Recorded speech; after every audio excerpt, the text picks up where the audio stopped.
I mean, the reason we wrote the book, the reason I wrote was because, apart from being persuaded that it was in my best interests, if we wanted to continue the marriage. Oh, darling! Only slight exaggeration. We used to have arguments, because I would see what she was writing in her columns, and I'd say, you know, well, this is just the usual psychobabble, you know. Okay, you may have a degree from Ateneo, but, you know, those of us who went to real universities, joke only, I think. And then she said, well, you know, it's easy for you to talk, but how about you write down what you'd answer? And that seemed simple, so I thought, well, I'll just write down my normal sort of, you know, ultra-right-wing conservative viewpoint. And then I wrote it down, my first ever draft, and I reread it. And I thought that, you know, this doesn't hang together, this doesn't make any sense. I can't write this in the newspaper and be judged, they'll think that I'm a complete idiot. And so I realized that, you know, the conversations I had at home didn't really reflect the situations that the letter writers were in. And so I had to rethink what I thought. And actually I turned out to be rather more of a middle-of-the-road person than when I was just sitting in the bath spouting my usual diatribe.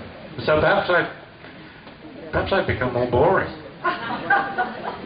I would make a joke about boring, but I won't. Anyway, all I wanted to say was that, my God, you know, when you get to be 61, you don't remember everything.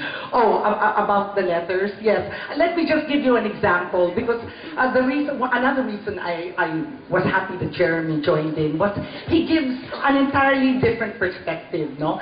And in the end, we may be saying the same thing, but it's a different perspective. Let me give you an example. It's not in the book, so wait for our third book together. There was a woman who wrote, remember, and I think we called it Half Naked, whatever. And this woman wrote, remember, do you want to talk about it? Okay. And this woman wrote, and she said she thought her husband was gay simply because he never made love to her completely naked. Right? Did I get that right? And she said that he would make love to her half naked. Right? And then, do you remember your answer? One of the questions, you know, it rather depends on what you mean by half naked. You know, under certain circumstances, it could be worrying. Under other circumstances, perhaps not. I mean, for example, if on Mondays he wears his socks, then on Tuesdays, you know, he has his sandals on, and then Wednesdays he keeps his briefs on, and Thursdays he wears a hat. I mean, this could be really worrying behavior. Whereas, you know, if he just keeps his socks on because he can't be bothered to take them off, he loves you so much or lusts after you so much, well, that's not really so much of an issue. Perhaps this was slightly tongue-in-cheek, but it certainly wasn't the way a truly professional psychologist would approach the question. I mean that, yes, but yes. But anyway, so Jeremy tends to be a bit more confrontational, less, and while I don't like to think I'm bolera, I don't like to think I'm a hypocrite, perhaps I have a more sensitive way of saying things, occasionally, you know. So anyway, to answer your question, sometimes men and women behave differently, but I think the real critical issue, as I'm sure, you know, being a sex therapist yourself, you know, you would think, is that I think the real critical issue is not so much whether you are male or female, but it is more, do you have the capacity to really look at yourself objectively, rather than deluding yourself or making self-serving descriptions or explanations of the things you do, or why the things that happen to you, right? So anyway, I hope we answered your question, even if only tangentially. Thank you. Giselle, I'm sure Giselle will think of something after, but Eric, these are some professors from UP, the younger ones. Would you like to say anything about this? If not, I will make, well, what I have seen, as you say, based on my letters is, and of course, it's very easy to give generalizations, and there are always exceptions to the rule, but sometimes our culture, what is it? I mean, sort of sets up the men to fool around, no? I mean, not everyone who's Filipino has the same culture, but a lot of times the man is the focus of the relationship in the family. I know many women who are as smart as their brothers, but if money is limited, it's only the boys who go to school, not the girls, no? So the daughters are taught to cook, clean, take care of their children, where the men are, you know, swan in and out and just have happy lives. A woman has to be a virgin, not technical, because if not, she's scolded, so practically has to wear a burqa.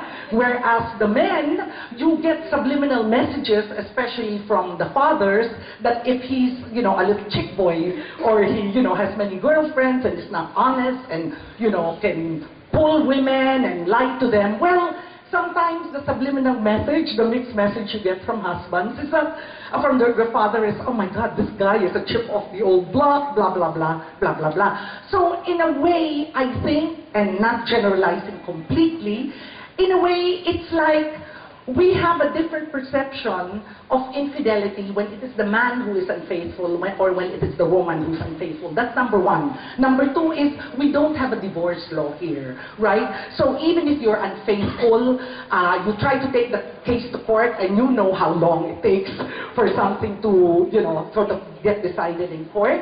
So walang habol ang babae.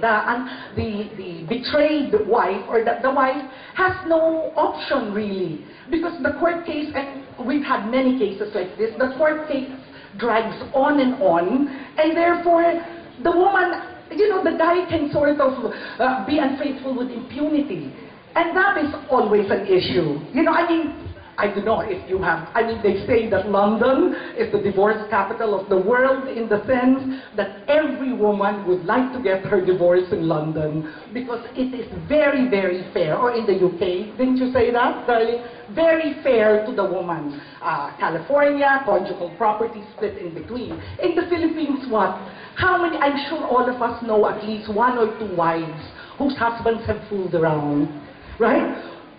Did the husband support you? Did the husband support the kids? Very difficult. All you are is you're happy if he gives you anything. I mean, you know, so I think because there are no, what do you call it? No consequences. It's easy to fool around. Anyway, you want to say anything? No? Well, no, I think that you've hit it on the head. First of all, it's the way people are brought up. Secondly, it's the example that they see around. It seems to be the norm. And they see people fooling about. There are no consequences. There's this huge social pressure for women to remain married because it's for the children, it's for the good of the family, it's for the good of the family name, whatever it is. And so, you know, the odds are stacked against the women. And the odds are very much in favor of the men. So it seems human nature is allowed to run riot. As and when there are laws that protect women, ensure that they're supported by their husbands. I mean, talking separation here, it doesn't have to be divorce. Although, you know, if you separate, you might as well divorce, as far as I'm concerned. But, you know, that's a religious issue. I don't want to talk about religion, I get too angry. Not that I'm prejudiced anyway or have strong views. As a former Catholic, Benedictine educated, so more broad-minded perhaps than if Jesuit educated, like my wife. All right. So if you have other questions, maybe you can ask Jeremy and Margie later on when you sign the book. But let's first give a round of applause for yourselves for coming here and learning a lot from these two wonderful people. And of course, let's give another round of applause to Margie and Jeremy for two new masterpieces. This is their 19th and 20th book from Anvil. And please do get a copy, have them signed. We also have snacks for you. The night is young and so are we, but only God can make a tree. So I have to go, and so should you, okay? Thank you so much. My name is Giselle Sanchez, and again, Love Triangles and Imported Love, written, co-authored by these two wonderful people, Margie Go-Cinco Holmes and Jeremy Bear. Thank you so much. Next, all of us. And please. Big hand of applause for Giselle, please.